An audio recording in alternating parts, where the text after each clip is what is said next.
이 시간 우리가 함께 나눌 하나님의 말씀은 신약성경 요한계시록 7장 9절부터 12절까지 말씀입니다. 요한계시록 7장 9절부터 12절까지 말씀. 이 일 후에 내가 보니 각 나라와 족속과 백성과 방언에서 아무도 능히 셀 수 없는 큰 무리가 나와 흰 옷을 입고 손에 종려 가지를 들고 보좌 앞과 어린 양 앞에 서서 큰 소리로 외쳐 이르되 구원하심이 보좌에 앉으신 우리 하나님과 어린 양에 있도다 하니 모든 천사가 보좌와 장로들과 내 생물의 주위에 서 있다가 보좌 앞에 엎드려 얼굴을 대고 하나님께 경배하여 이르되 아멘. 찬송과 영광과 지혜와 감사와 존귀와 권능과 힘이 우리 하나님께 세세토록 있을지어다. 아멘 하더라. 아멘. 할렐루야. 네, 3월 첫 주입니다. 이제 봄이 왔어요. 봄이 왔습니다. 그리고 이 봄과 함께 이렇게 주님의 이름으로 예배의 자리에 나오신 여러분들을 환영합니다. 네, 지금 어느덧 2026년 이 연초부터 시작됐던 우리 성경적 교회 시리즈 마지막 6번째 종착역에 도착했습니다. 드디어 6번째 주가 됐습니다. 네, 지난 한 달 반 정도 시간 동안 우리는 이 성경적 교회를 향해서 힘차게 달려왔습니다. 그 달려왔던 여정은 때때로는 우리들의 그 안일함을 불편하게 찌르기도 했고, 때로는 이 복음의 영광으로 우리의 가슴이 벅차올라기도 오르기도 했고, 또 때로는 또 우리가 잊어버렸던 그 교회의 본질에 대해서 다시 한 번 더 생각해보는 그런 귀한 자리들이었습니다. 우리가 지나왔던 여정, 혹시 여러분들 기억하시는지 모르겠습니다. 첫 주에 우리는 우리 주머니 속에 있는 이 세상의 신분증을 잠시 내려놓고 창세전부터 계획되었던 이 그리스도의 몸된 하나님의 언약 백성, 이 새 언약 백성이라고 하는 그 영광스러운 신분을 우리가 확인했습니다. 우리가 그냥 이 교회라고 하는 이 건물에 스쳐 지나가는 그런 손님이 아니라 영광스러운 백성이다. 그죠? 예, 새 언약 백성이다 라고 하는 것을 확인했던 겁니다. 예, 스쳐 지나가는 소비자가 아니죠. 하나님 나라의 백성입니다. 하나님 나라의 백성. 그리고 두 번째 주에는 우리가 이 각자 도생하는 남남이 아니라 한 밥상에 둘러앉아 그리스도의 피를 나눈 그런 영적 가족이라는 것을 우리가 확인했지요. 그래서 이 밥상과 지갑이라고 하는 그런 제목으로 우리가 말씀을 나누었습니다. 세 번째 주에는 이 관중석에 앉아서 구경하는 그런 관객이 아니라 우리 각자에게 주신 서로 다른 은사로 이 그리스도의 몸을 세워가는 그라운드 위의 선수라는 것을 우리가 알았습니다. 그리고 네 번째 주에는 이 군림하는 계급이 아니라 어머니의 손길로 서로 돌보는 그 섬김의 직분을 살펴보았죠. 그리고 지난번 다섯 번째 시간에는 이 시대 정신과 그리고 세속화라고 하는 이 세상의 바이러스들로부터 이 교회를 지키는 거룩의 표지를 우리가 점검했었습니다. 자, 이제 우리는 건물을 지었습니다. 그리고 그 안에 가구들을 채웠습니다. 그리고 가족들이 함께 모여서 살아갑니다. 살아가기 위해서 질서를 잡고 그리고 안전장치까지 우리가 마련했습니다. 그렇다면 이제 마지막으로 가장 근원적이고 본질적인 그런 질문을 던져야 할 때가 온 것입니다. 그것은 바로 도대체 우리는 왜 이 일을 하는가? 도대체 우리는 왜 이런 일들을 하며 살아가는가? 우리는 왜 모여야 되는가? 왜 우리는 서로 같이 밥을 먹고 각자에게 주신 은혜로 봉사하고 그리고 이 세상과는 구별되어 거룩하게 살아가려고 그렇게 피나는 몸부림을 치느냐는 말씀인 겁니다. 왜 우리가 그렇게 살아야 되고 왜 우리가 그렇게 해야 할까요? 이것이 가장 근본적인 질문입니다. 단순히 우리끼리 화목하게 지내기 위해서 그렇습니까? 아니면 이 교회의 세력을 키우고 등치를 키워가지고 이 세상에 어떤 영향력을 발휘하고 과시하기 위해서 그렇습니까? 만약에 우리 교회의 목적이 우리끼리의 행복이라고 한다면 교회는 그냥 클럽이나 서클 또는 동호회에 불과합니다. 그리고 만약에 이 교회의 목적이 이 세상에 어떤 영향력을 끼치는 그런 사회 운동을 하는 것에 있다 한다면 교회는 NGO 단체와 다를 바가 없다는 것입니다. 도대체 이 교회가, 여러분, 교회가 이 문화센터와도 구별되고 쇼핑몰과도 구별되고 동호회와도 구별되고 그리고 NGO 단체와도 구별되는 이 교회만의 독특하고 유일한 그 지점이 무엇냐는 겁니다. 성경은 이런 교회의 존재의 목적을 단 한 문장으로 압축합니다. 이사야서 43장 21절에 보니까 이렇게 말씀합니다. 이 백성은 내가 나를 위하여 지었나니 나를 찬송하게 하려 함이니라. 아멘. 이 백성은 내가 나를 위하여 지었나니 나를 찬송하게 하려 함이다. 그렇습니다, 여러분. 이 교회의 시작도 하나님이요, 교회의 과정도 하나님이요, 그 마지막 목적지도 하나님이라는 것입니다. 하나님의 영광을 찬송하는 것, 하나님의 그 위대하심을 찬송하는 것, 하나님의 그 탁월하심을 찬송하는 것에 있다고 하는 것입니다. 그렇기 때문에 우리의 모든 활동의 결국은 뭐냐? 바로 하나님의 영광이라는 이 하나의 정점을 향하는 것입니다. 하나님의 영광, 이 하나님의 영광이라고 하는 이 하나의 정점을 향해 나아가는 것이 바로 우리 삶의 목적이며 뿐만 아니라 교회의 존재의 이유와 목적이라는 것입니다. 우리가 지난 5주간 나누었던 이 교회의 정체성과 교제와 사역과 직분과 거룩, 이 모든 것들은 서로 다른 지류처럼, 서로 다른 흐름처럼 그렇게 보이지만 이 각각의 지류들은 결국은 이 예배라고 하는 거대한 바다로 흘러 들어가는 것입니다.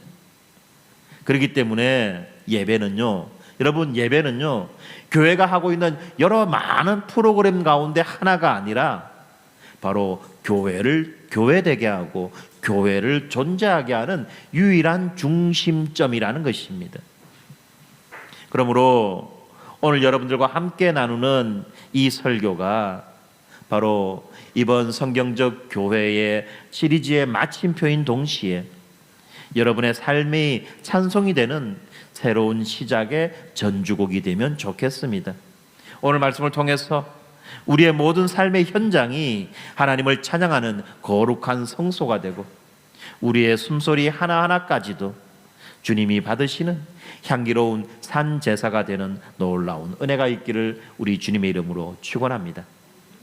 이 교회라고 하는 사명을 정의할 때 우리는 흔히 세 가지 기둥을 말합니다. 교회의 3대 사명, 여러분 다 알고 계시죠? 예배와 양육과 선교입니다. 그런데 많은 교회, 많은 성도들이 이 세 가지 사명, 예배와 양육과 선교, 이 세 가지 사명을 별개의 서로 다른 트랙처럼 그렇게 생각하는 경향이 있습니다. 그러다 보니까 주일에는 예배를 드리고 평일에는 제자훈련을 통해서 양육을 받고 그리고 전도 시즌이 되면 선교하고 전도하러 나가는 그런 식으로 생각한다는 것입니다. 그런데 여러분, 이 성경적이고 또 개혁주의적인 이 관점에서 본다면 이 세 가지 예배와 양육과 선교는 서로 분리된 평행선이 아니라는 것입니다. 그러면 무엇입니까? 바로 양육과 선교는 모두 이 예배라고 하는 이 태양을 중심으로 공전하는 위성과 같다는 것입니다. 선교와 양육이 바로 예배를 향한다는 것이죠. 먼저 양육의 목적을 생각해 봅시다. 우리는 왜 성경을 공부하고 제자 훈련을 받습니까? 왜 그렇죠? 어떤 지적인 만족을 얻기 위해서입니까? 아니면 이 교회에서 어떤 한 자리를 차지하기 위해서 그렇게 합니까? 많은 교회들이 워낙에 이 양육 프로그램에 참여하지 않다 보니까 이런 식으로 운영을 하죠. 제자 훈련에 참여한 사람들만 이번에 안수 집사 후보로 세운다. 뭐뭐 한 사람만 어떻게 하겠다 이런 식으로 하다 보니까 양육이 어떤 이 직분을 받기 위한 하나의 전 단계처럼 그렇게 생각하는 경우도 있습니다. 뿐만 아니라 어떤 분들, 특별히 어떤 이 성경에 대한 관심과 어떤 호기심이 탁월하신 분들이 있어요. 그런 분들은 각종의 성경 프로그램에 빠지지 않고 다 참여하죠. 그래서 어떤 지적인 만족을 얻습니다. 누립니다. 그런 겁니까? 그렇게 지적인 만족을 모르는 것을 아는 그런 만족을 누리기 위해서, 아니면 어떤 자리를 차지하기 위해 하기 위한 것이 양육의 목적이냐는 것입니다. 아닙니다. 이 양육의 궁극적인 목적은 우리를 더 깊은 예배자로 만들어가는 데 있는 것입니다. 그렇기 때문에 양육을 받은 자들은 반드시 예배의 자리로 나아갈 수밖에 없다는 것입니다. 그래서 우리 개혁주의 신학의 거인들은 언제나 교리에서 성령으로라는 말을 많이 썼습니다. doctrine to doxology라고 하는 말인데, 우리가 교리를 배우면 이것이 반드시 아는 데서 끝나는 것이 아니라 하나님을 찬양하고 하나님을 높여드리는 것까지 연결되어지고 이어진다는 것입니다. 하나님에 대해서 배우는 모든 과정이 하나님을 높이는 찬양으로 그렇게 승화되지 않으면 그 양육은 결국은 머리만 키우고 지적인 허영심과 영적인 교만을 낳는 독이 된다는 것입니다. 그래서 우리가 흔히들 듣는 소리가 있죠. 교회 성도들 많이 가르칠 필요 없다. 많이 가르치면 머리가 커져가지고 목사한테 달라든다. 그 말이 왜 나왔느냐면 이런 데서 나온 것입니다. 양육의 방식이 또 방향이 잘못되었다는 거죠. 여러분 어떻습니까? 우리가 하나님에 대해서 알지 못할 때 하나님을 제대로 찬양할 수 있을까요? 우리가 하나님을 아는 만큼 하나님을 찬양할 수 있는 것입니다. 우리가 하나님의 속성을 깊이 배우지 않고 드리는 예배, 이런 예배는 자칫 잘못하면 인간적인 감정적 흥분에 치우치는 그런 위험이 있다는 것입니다. 그리고 자꾸 어떤 특별한 환상, 어떤 특별한 현상들, 이런 것들만 지향하고 추구하는 경향이 생긴다는 것입니다. 그러나 이 양육을 통해서 하나님의 언약적 신실하심을 배우고 그리스도의 대속적 죽음이 얼마나 정교하고 얼마나 완전한지를 깨달으며 성령의 인격적인 인도하심을 깊이 공부한 사람은 다르다는 겁니다. 하나님을 예배할 때 그 예배의 차원이 달라진다는 거죠. 그가 드리는 찬양의 가사 한 구절 한 구절에 이 영혼의 무게가 실립니다. 그렇기 때문에 이 양육은요, 이 예배라고 하는 이 불꽃을 활활 타오르게 하는 연료의 역할을 하는 것입니다. 양육이 없는 불꽃, 여러분, 이 연료가 없는 불꽃은 어떻습니까? 금방 연기가 나고 꺼져버립니다. 그리고 그 반면에 연료만 가득하고 불꽃이 없다면 그것은 아무 쓸모없는 차가운 그냥 기름통에 불과하다는 것입니다. 양육의 끝이 무엇입니까? 양육의 끝은 수료증이 아니라, 여러분, 양육의 끝은 수료증이 아니라 바로 이 보좌 앞에 엎드리는 겸손한 예배자의 자리여야 한다는 것입니다. 그러므로 양육의 과정이 끝났을 때 우리의 예배가 한층 더 풍성해지고 한층 더 깊어진다는 것이죠. 그 다음으로 우리가 이 선교의 이유를 살펴봅시다. 선교와 전도, 여러분, 이 선교와 전도가 교회의 궁극적인 목표가 아니라는 사실을 여러분 아셔야 됩니다. 이거 헷갈리시면 안 돼요. 특별히 한국 교회는 이 선교와 전도를 그야말로 목숨 걸고 하죠. 그러니까 마치 선교와 전도가 교회의 존재 목적인 것처럼 그렇게 생각하는 경향들이 있습니다. 그러나 그렇지 않다는 겁니다. 존 파이퍼 목사님이 이렇게 말씀하셨어요. 선교는 교회의 궁극적인 목표가 아니다. 예배가 목표다.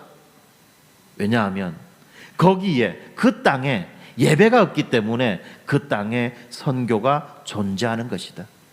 이 땅에 예배가 없기 때문에 이 땅에 전도가 존재하는 것이다.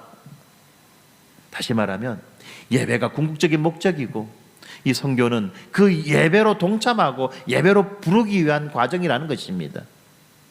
그렇기 때문에 선교는요, 여러분, 이 땅에 있는 이 땅에만 있는 그런 한시적인 사역이라는 것입니다. 그래서 천국에는 어떻습니까, 여러분? 천국에 가서 선교하겠습니까? 천국에 가서 전도하겠습니까?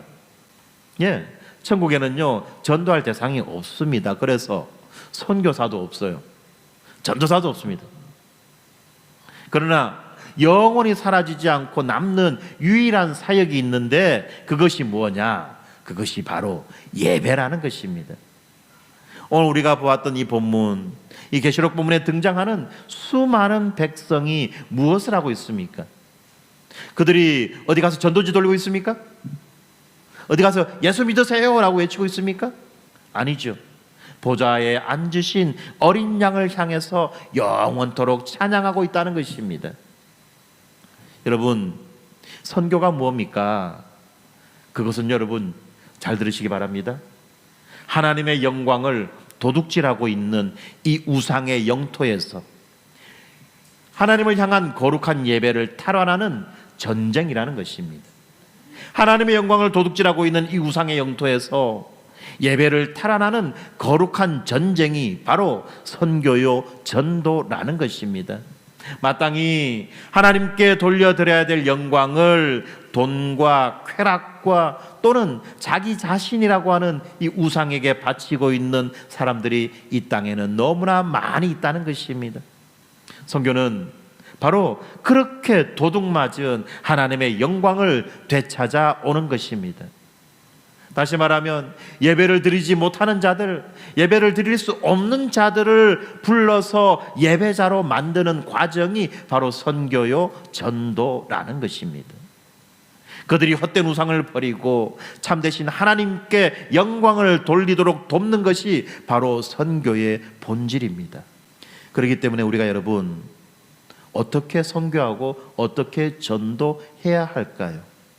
무엇을 자랑으로, 무엇을 메인 테마로 해서 선교하고 전도해야 되겠습니까? 우리가 전도하는 이유는요, 단순하게 교회 숫자를 늘리기 위한 것이 아니라는 겁니다. 바로 이 지점 때문에, 바로 이 지점에서 왜곡된 생각들 때문에 제가 초창기 한동안은 여러분들에게 전도하지 말라고 말씀드린 것입니다. 우리가 분명히 무엇을 전해야 되고 왜 전해야 될지를 알지 못한 상태로 우리가 전도를 한다면 그것은 그야말로 그냥 세속적인 방식의 그런 홍보 선전밖에 되지 않는다는 겁니다.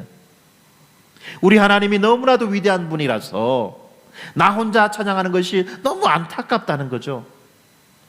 이 하나님을 좀 알았으면 좋겠다는 거죠.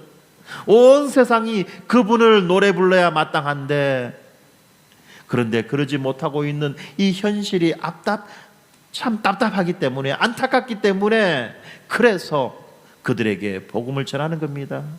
그들이 어떤 상황에 처해 있는지, 어떻게 하나님의 영광으로부터 멀어져 있는지를 알려주고, 하나님의 영광이 얼마나 위대하며 얼마나 찬란하며 얼마나 완전한 것인지에 대해서도 우리가 알려주고, 그리고 인생의 궁극적인 목적이 하나님을 영광을 위해서 나아가는 것이라는 것을 알려주며 전도해야 하는 것입니다. 그렇지 않다면 정말 전도가 이상하게 되는 거예요. 그렇기 때문에 여러분, 누가 전도할 수 있습니까? 누가 선교할 수 있습니까? 바로 하나님의 영광에 압도된 사람만이 전도하고 선교할 수 있는 것입니다. 그렇지 않습니까? 내가 만난 하나님이 시시하면, 내가 만난 하나님이 별거 아니라면 그 사람은 결코 전도하고 선교할 수 없다는 겁니다. 내가 만난 하나님이 별거 아니라면 상대방에게 예수 믿으라고, 예수가 유일한 구원자라고, 예수가 유일한 인생의 답이라고 말할 수 없다는 겁니다. 그렇지 않습니까? 자기는 별거 아닌 것처럼 여기면서 상대방에게 이거 하라 하면 그거는 뭐예요? 사기예요. 그렇기 때문에 이 교회 안에서 예배와 양육이 뜨겁지 않으면 교회 밖으로의 선교는 원천적으로 불가능하다는 것입니다. 그렇기 때문에 2026년 우리 겨자씨 교회는 이 예배의 감격이 차고 넘쳐 흐르는, 바로 그 에너지로 세상에 향해 복음을 전해야 하는 것입니다. 우리가 먼저 예배의 감격이 차고 넘쳐 흐르는 그 충만한 에너지가 있어야 되는 거예요. 충만한 감격이 있어야 되는 것입니다. 복음이 나를 살리는구나. 복음이 이토록 중요한 것이구나. 복음 때문에 내 인생에 비로소 의미를 가지게 되었구나. 내 인생에 있어 가장 중요한 것은 바로 이 복음이구나라고 하는 것을 우리가 분명하게 믿게 될 때에, 그때 복음이 없어서, 복음을 몰라서 고통당하고 있으며 고생당하고 있는 그 사람들을 향해서 용감하게 자신 있게 확신을 가지고 전할 수 있는 것이 아닙니까? 와라, 복음이 너를 살릴 것이다. 그렇지 않습니까? 바로 그것이 우리 안에 있어야 된다는 것입니다. 그런데 여러분, 이렇게 우리가 이 예배를 교회의 궁극적인 목적이라고 그렇게 이야기할 때 또 한 가지 주의해야 되는 것이 있습니다. 그것이 무엇입니까? 바로 예배를 주일 오전 11시 이 예배당 건물 안에서 드리는 이 종교 의식으로만 국한해서는 안 된다는 것입니다. 주일날, 일주일에 한 번 오는 그 빨간 날, 주일날, 다른 사람들은 일요일이라 말하죠. 일요일날 11시 경남 양산시 평산동 70번지 겨자씨 교회 건물 안에서만 드리는 그것이 예배의 전부가 아니라는 거예요. 많은 성도들이 이렇게 모이는 교회에는 익숙합니다. 그러나 흩어지는 교회에 대해서는 알고는 있지만 여전히 개념이 약합니다. 우리는요, 여러분, 일주일 168시간 중 2시간 정도만 예배를 드립니다. 물론 우리 교회는 좀 특별해가지고 어떻습니까? 이 주일날 온종일 이 교회당에 예배당에 머물죠. 그죠? 그리고 또 뭐 이거 한다 저거 한다 해서 수시로 모여서 뭘 합니다.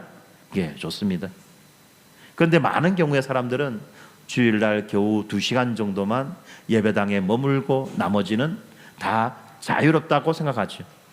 168시간 중에 2시간. 그러면 나머지 166시간은 도대체 어떻게 보냅니까? 가정에서, 직장에서, 학교에서, 그리고 시장에서 그렇게 시간들을 보냅니다. 여러분, 만약에 이 예배가 이 주일 예배당 안에만 갇혀 있다고 한다면 아십니까? 우리는 우리 인생의 1%만 하나님께 드리고 나머지 99%는 하나님과 상관없이 살아간다는 것입니다. 1%만 하나님과 관계를 지어서 생각하고 살고 있고 나머지 99%는 하나님과 전혀 상관없는 사람으로 그렇게 살아간다는 것입니다. 이것을 소위 말하는 썬데이 크리스찬이라고 말하죠. 하나님은 결코 이런 삶을 원하지 않으십니다. 왜요? 우리를 사랑하시니까. 여러분, 생각해 보세요. 내가 누군가를 사랑하는데, 내가 누구를 사랑합니다. 근데 내가 사랑하는 그 사람이 자기 인생의 1%만 나한테 관심을 가져주고 나머지 99%는 딴짓하고 다니면 여러분 어떻습니까? 그래도 좋습니까? 그래도 기쁩니까? 반응이 없으시군요. 사랑을 하지 않으시는입니까? 나는 사랑을 안 할 거야 이제, 이런 건가요? 한번 생각해 보세요. 한번 내가 누군가를 사랑합니다. 내가 누군가를 사랑해요. 근데 그 사랑하는 사람이 자기 인생에, 자기 시간에, 자기 모든 것의 에너지의 1%만 나에게 반응해주고 나머지 99%는 전혀 딴짓하고 있으면 어떻습니까? 내 마음속에서 자연히 올라오는 감정이 있어요. 뭐예요? 질투예요. 질투. 사랑의 본질은 질투입니다, 여러분.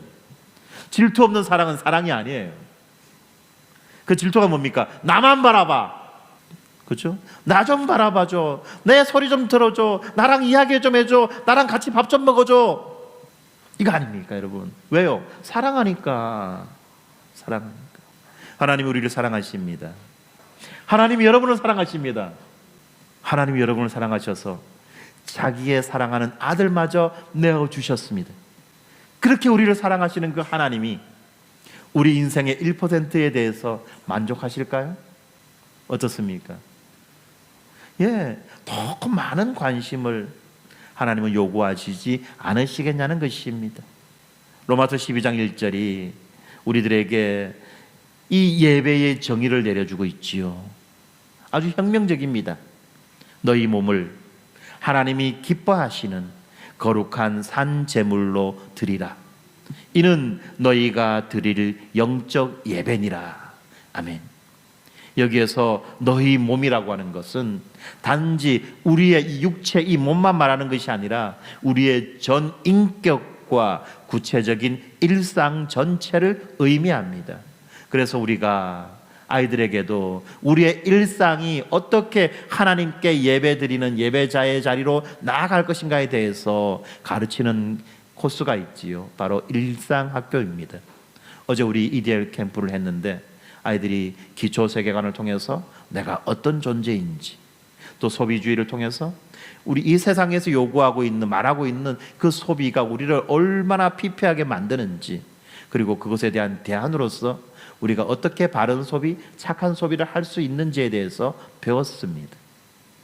왜 배웁니까? 바로 아이들의 그 일상을, 아이들의 그 몸을 하나님께 거룩한 산 제물로 드리기 위함이었습니다. 그렇지 않습니까? 우리가 밥을 먹고 전화를 받고 컴퓨터 앞에 앉아서 자판을 두드리고 아이를 씻기고 또 거래처 사람을 만나는 그 모든 삶의 현장을 하나님께 거룩한 산 제물로 바치라는 것입니다. 이것이 바로 삶의 예배입니다. 이 종교개혁자 마르틴 루터는 구두 수선공이 정직하게 구두를 만드는 것은 목사가 강단에서 설교하는 것만큼이나 거룩한 하나님의 일이다라고 선포했습니다. 중세교회는요, 이 거룩하고 성직은 거룩하다, 그리고 세상 일은 속되다라는 식의 이분법으로 성도들을 억압했습니다. 그리고 그 영향 때문에 오늘날 교회 안에도 그런 생각들이 있어요. 목사는 거룩한 직업이고 성도들의 직업은 아주 세속적이고 속된 직업이다라고 그렇게 생각하는 경향이 있다는 것입니다. 그렇지 않습니다. 여러분, 그렇지 않습니다. 성경은 모든 곳이 하나님의 성소다라고 말합니다. 무슨 말입니까? 모든 자리에서 모든 직업을 통해서 하나님께 예배 드릴 수 있다는 것입니다. 그러므로 내가 하고 있는 그 일을 통해서 하나님의 앞에 예배 자리로 나아갈 수 있다면 바로 여러분이 성직자인 것입니다. 그래서 여러분의 그 사무실 책상, 또 여러분이 차를 모는 그 핸들은 단순히 돈을 버는 수단이 아니라 하나님을 섬기는 제단이 된다는 것을 여러분들 기억하십시오. 여러분의 그 부엌 싱크대가 가사 노동의 굴레가 아니라 가족을 섬기는 성소입니다. 학생들의 책상은 입시 지옥이 아니라 바로 여러분들이 그 갈고 닦은 그 지성으로 하나님을 영화롭게 하는 예배의 처소가 된다는 것입니다. 이렇게 우리는 이 세상 속으로 파송된 하나님 나라의 대사입니다. 그리고 남들은 잘 모르지요? 우리 신분을. 왜요? 비밀 요원이기 때문에. 우리가 하나님 나라의 그 비밀 요원으로서 이 세상에 파견되어 있는 자들이라는 겁니다. 그렇기 때문에 여러분, 이 주일 예배가 끝나고 목사의 축도가 마치는 그 순간에 예배가 끝나는 것이 아닙니다. 그때부터, 목사의 축도가 마치는 그때부터 비로소 제2의 예배가 시작되는 것입니다. 여러분은 여러분 각자의 삶의 터전으로 지금 예배자로, 선교자로 파송되어지는 것입니다. 그렇기 때문에 이 직장 상사의 그 부당한 지시 앞에서도 언약 백성답게 정직을 택하는 것, 그것이 바로 예배입니다. 손해를 보더라도 이 그리스도의 영광을 위해서 원칙을 지키는 것, 그것이 바로 여러분이 드리는 찬양이라는 것입니다. 아무도 보지 않는 곳에서 성실하게 땀 흘려 일하는 것, 이것이 바로 가장 뜨거운 기도라는 것입니다. 여러분, 2026년에 이 세상은 더욱 치열하게 우리를 돈의 논리와 힘의 논리로 몰아갈 것입니다. 그래서 네가 남을 밟아야지 살 수 있다, 효율과 이익이 최고의 선이다, 이런 식으로 가르칠 것입니다. 이런 거대한 이 만몬의 시스템 한복판에서 그 흐름을 거스르며 하나님의 말씀대로 살려고 몸부림치는 것, 이것이야말로 가장 강력하고 가장 아름다운 예배라는 것입니다. 하나님은 주일날 우리가 이렇게 함께 모여서 어떤 피아노 반주에 맞추어서 찬양하는 것을 기뻐하십니다. 그러나 월요일 아침 지옥철에서 출근길에 그 밀리는 그 상황 속에서, 그리고 고된 야근을 마치고 돌아오는 그 퇴근길에서 여러분이 삶으로 써내려가는 그 순종의 노래를 하나님은 더 기뻐하실 것입니다. 교회에서는 직분자인데 직장에서는 엉망이라는 소리를 듣는다면 여러분, 우리의 예배는 실패한 것입니다. 그렇기 때문에 우리는 이 예배와 삶 사이의 이 끊어진 다리를 다시 복음으로 연결해야만 할 것입니다. 그리하여 여러분의 그 발바닥이 닿는 모든 땅을 이 그리스도의 통치가 임하는 성소로 바꾸는 그 일상의 제사장들이 되기를 축복합니다. 퇴근을 하고 가정으로 돌아가는 여러분의 그 뒷모습이 바로 세상을 향한 하나님의 편지가 되는 것입니다. 그렇다면 구체적으로 세상 속에서 드리는 이 예배의 내용은 무엇입니까? 그것은 한마디로 말하면 새 노래입니다. 또 다르게 표현하면 거룩한 저항입니다. 베드로전서에서는 우리 성도들을 가리켜서 나그네와 거류민이라고 그렇게 불렀습니다. 이 말이 무슨 말입니까? 우리가 이 세상에 살지만 이 세상에 속하지 않은 사람들이라는 뜻입니다. 왜 그렇습니까? 우리의 시민권이 하늘에 있기 때문에 그렇습니다.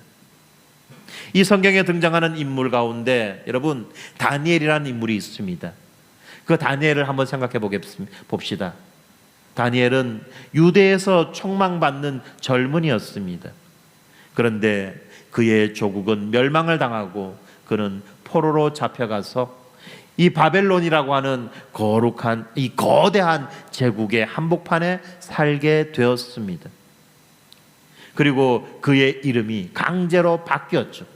그리고 그의 언어도 바뀌었습니다. 그가 배워야 하는 그 학문도 바뀌었습니다. 이렇게 세상은 그의 정체성을 지우려고 혈안이 되어 있었습니다. 그렇지만 다니엘은 결코 바꿀 수 없는 한 가지를 붙들고 있었습니다. 그것이 무엇입니까? 왕의 진미로 자신을 더럽히지 않기로 뜻을 정한 것입니다. 뜻을 정한 것. 우리 아이들 동계수련회에서 다니엘을 배우면서 뜻을 정하는 것에 대해서 아마 배웠을 겁니다. 다니엘은 뜻을 정했습니다. 그리고 하루 3번 예루살렘을 향하여 창문을 열고 기도했습니다. 왜요? 그 뜻을 무엇보다도 명확하게 붙잡기 위해서죠. 그리하여 다니엘은 사자굴에 떨어질지언정 우상에게는 절하지 않았던 것입니다. 여러분, 이것이 단순한 어떤 종교적 습관이나 고집이 아니죠. 이것은 이 바벨론의 심장부에서 드리는 이 저항의 예배였다는 것입니다. 그는 자신의 삶을 통해서 나의 진짜 왕은 느부갓네살이 아니라 여호와 하나님이시다라고 그렇게 노래하고 있었던 것입니다. 여러분, 오늘날 우리가 싸워야 되는 이 바벨론은 도대체 어디입니까? 과거와는 달리 눈에 보이는 칼이나 사자는 사라졌을지도 모르지만 지금 더 교묘하고 강력한 우상들이 우리를 포위하고 있습니다. 물질 만능주의, 외모 지상주의, 성공의 우상, 자기 중심의 우상, 이런 것들이 온 사방에 널려 있다는 것입니다. 그리고 그 세상은 끊임없이 우리에게 속삭입니다. 너도 남들처럼 살아. 적당히 타협해야 부자가 되지. 그래야 인정받지. 여러분, 이런 세상의 거대한 소음 속에서 그 물결에 휩쓸리지 않고 어린 양의 노래를 부르는 것이 진정한 예배인 것입니다. 세상은 이 돈이 주인이라고 말하지만 나의 주인은 오직 예수 그리스도십니다 라고 고백하는 것. 세상은 이 복수가 정의다라고 말하지만 나는 십자가의 용서를 선택합니다 라고 선포하는 것. 세상은 나를 위해 살라고 그렇게 말하지만 나는 이웃을 위해 나를 내어줍니다 라고 행동하는 것. 이것이 바로 세상의 악보에는 없는, 그리고 오로지 우리만이 부를 수 있는 바로 그 어린 양의 노래라는 것입니다. 요한계시록 14장은 이 땅에서 구속함을 받은 자들 외에는 능히 배울 자가 없는 새 노래를 말하고 있습니다.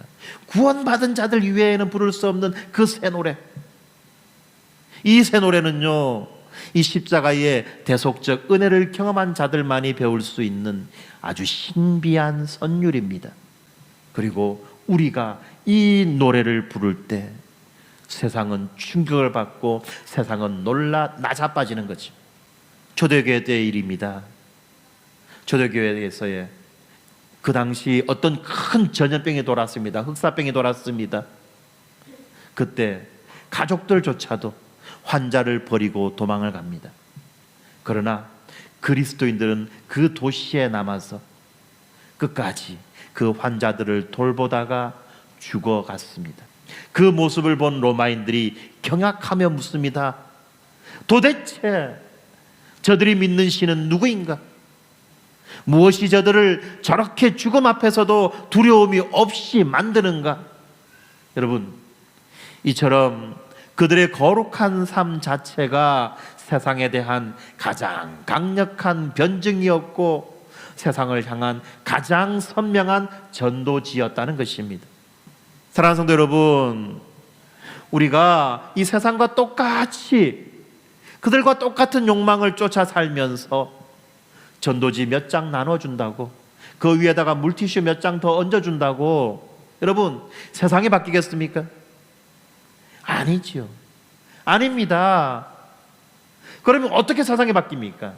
바로 우리가 다르게 살 때, 그들처럼 살아가는 것이 아니라, 그들과 비슷하게 살아가는 것이 아니라 그들과 다르게 살 때 비로소 복음이 빛을 발하는 것입니다. 그러므로 우리는 이 세상의 물결을 거스르는 거룩한 연어처럼 그렇게 살아가는 것입니다. 직장에서 남들이 다 뒷돈 받을 때 나는 그리스도인이기 때문에 그럴 수 없습니다라고 정중히 거절한다면 그때 여러분은 가장 강력한 예배를 드리는 것입니다. 여러분이 손해를 감수하고서라도 정직을 선택할 때 그 순간 하늘의 천군 천사가 여러분들을 향해서 기립박수를 보낼 것입니다. 이처럼 우리의 삶이 세상의 소음을 뚫고 울려 퍼지는 맑고 고운 천국의 노래 소리가 되기를 소망합니다. 여러분, 이제 6주간의 긴 여정을 마무리하려고 합니다. 우리가 한번 이 거대한 강물을 상상해 보기 바랍니다. 산골짜기 깊은 곳에서 시작된 이 작은 물줄기들이 모여 시내를 이루고, 그 시내가 모여 강을 이루고, 그리고 강은 굽이쳐 흐르다가 결국 넓고 푸른 바다로 들어갑니다. 우리의 신앙 여정도 이와 마찬가지입니다.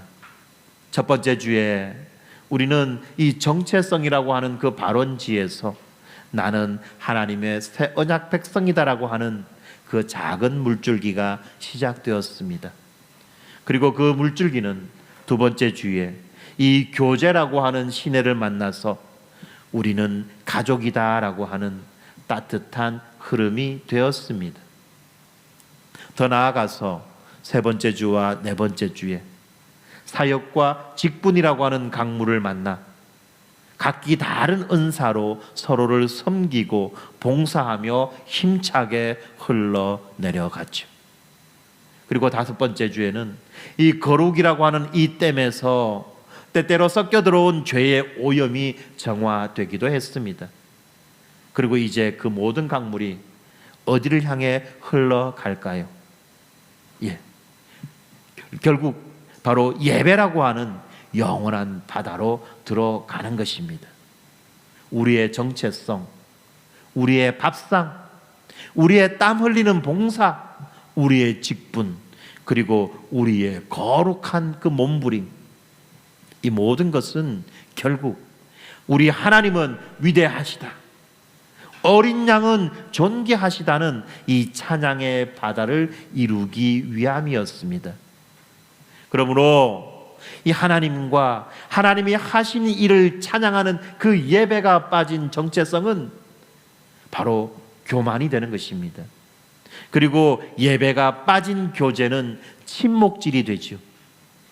그리고 예배가 빠진 사역은 노동이 되는 것입니다. 그리고 예배가 빠진 거룩은 율법주의가 되어버리고 마는 것입니다. 그렇지만 이 모든 것이 예배로 모여질 때 우리 하나님이 어떠한 분이시며 그 하나님이 우리를 위해서 어떠한 일을 하셨는지를 알고 그 하나님을 찬양하는 이 예배로 모여질 때 우리의 삶은 비로소 완전한 의미를 가지게 되는 것입니다. 여러분, 2026년도의 시간도 흐를 것입니다. 그리고 우리의 인생도 언젠가는 끝이 날 것입니다. 우리가 이 땅에서 가졌던 모든 직분, 모든 명함은 빛을 발할 것입니다. 목사라는 직분도, 장로, 권사, 집사라는 직분도 천국에 가면 다 내려놓을 것입니다. 그리고 교회 건축도, 선교 프로그램도, 그리고 구제 사역도 다 멈추게 될 것입니다. 그러나 영원히 멈추지 않는 한 가지가 있는데 그것이 바로 예배라는 것입니다. 우리는 천국에서 영원토록 하나님을 노래할 것입니다.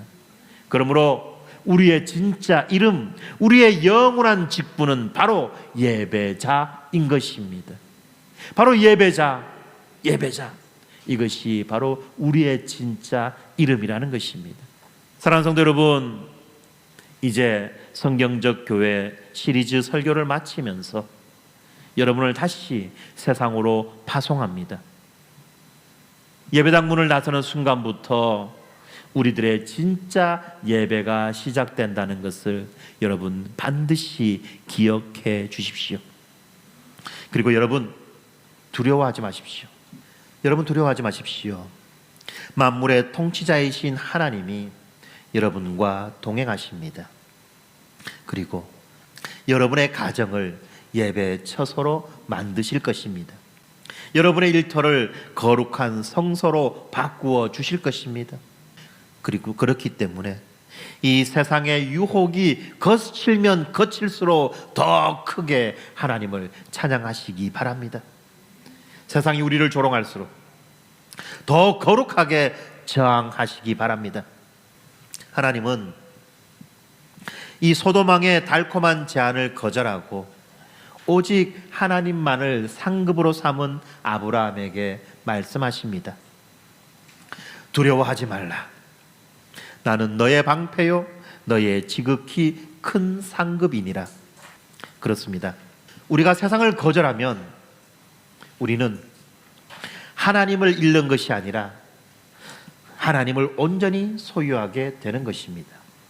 우리 주님께서 다시 오시는 그날, 우리 모두가 저 수정 같은 유리바다 앞에 서서 요한계시록에 나오는 이 백성들과 함께 이 승리의 노래를 부르게 되기를 주님의 이름으로 축원합니다. 구원하심이 보좌에 앉으신 우리 하나님과 어린 양에게 있도다. 구원하심이 이 보좌에 앉으신 우리 하나님과 어린 양에게 있도다. 이 영광스러운 예배의 주인공들이 되시기를 우리 주님의 이름으로 간절히 축원합니다. 함께 기도하겠습니다.